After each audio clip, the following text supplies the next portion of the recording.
Rising Asia কাপের প্রথম সেমিফাইনালে মুখোমুখি দক্ষিণ এশিয়ার দুই পরাশক্তি। ২০ ওভারে দুই দলই সমান সমান, খেলা গড়াই সুপার ওভারে এবারও অদ্ভুত কাণ্ড। ভারতীয়রা অল আউট হয় ০ রানে, টাইগাররা হেসে খেলে ফাইনালে। বাংলাদেশের করা ১৯৪ রান, যা ভারতীয় ইনিংস শুরুর আগে পাহাড় সম। তবে ভারতীয় টপ অর্ডারে আতঙ্কের নাম বৈভব সূর্যবংশী। আইপিএল খেলায় ক্রিকেটার প্রথম ৩ ওভারে করলেন বাজিমাত, তবে ফিরলেন সাকলাইনের বলে ক্যাচ তুলে। ততক্ষণে ভারতীয় স্কোরবোর্ড ৫০ পেরিয়েছে। ভারতীয় ব্যাটারদের চাপে ফেলে টাইগার পেসাররা হাল ধরে। দ্বিতীয় উইকেট তুলে নেন আবু হায়দার রনি।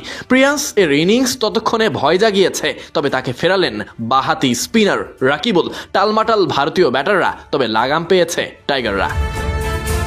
এর আগে ভারতের বিপক্ষে আক্রমণাত্মক সূচনা। সেমিফাইনাল ম্যাচে টাইগাররা করছে ভারত বধের পায়তারা।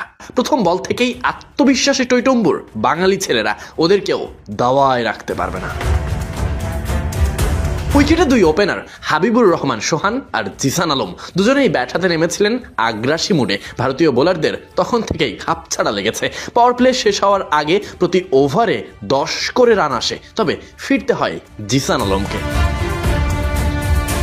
জিসান থামলেও থামেননি হাবিবুর রহমান সোহান। প্রতিটি শটে ছিল সাহস, প্রতিটি রানেই যেন প্রতিশোধময় তৃপ্তি। স্টেডিয়ামের গ্যালারি তখন হাততালি আর উল্লাসে ফেটে পড়ছে, আর ড্রেসিং রুমে বিরাজ করছে এক অন্যরকম উদ্দীপনা। হাবিবুরের শার্প টাইমিং আর জিসানের ফ্রি ফ্লোয়িং স্ট্রোক মেকিং ভারতীয় বোলারদের বারবার ফেলেছে ব্যাকফুটে। তবে এমন ঝোড়ো ব্যাটিংয়ের মাঝে আবরারের স্লো মোশন ব্যাটিং খানিকটা বিপাকেই ফেলেছে। ১০ ওভার শেষে স্কোরবোর্ডে ৮৫ রান।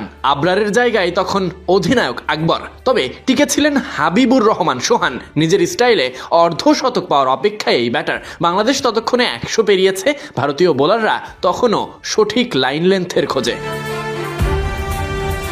রাইজিং স্টার্স এশিয়া কাপে সোহানের নামের পাশে সবচেয়ে বেশি ছক্কা। একই সাথে এই ম্যাচে অর্ধশতক পেরিয়েছে ছেলেটা। বাংলাদেশ খুঁজে পাচ্ছে তরুণ সব হার্ড হিটার পারফর্মার। অধিনায়ক আকবর ফিরলে আসেন আবু হায়দার। উইকেটের অপর পাশ আগলে রেখেছেন হাবিবুর রহমান। ১০০ পার হতেই টাইগার স্কোরবোর্ডে রান রেট কমে গেছে। ফিরে গেছেন আবু হায়দার। ক্রিটিক্যাল স্ট্যাম্পিংয়ে মেহরাব।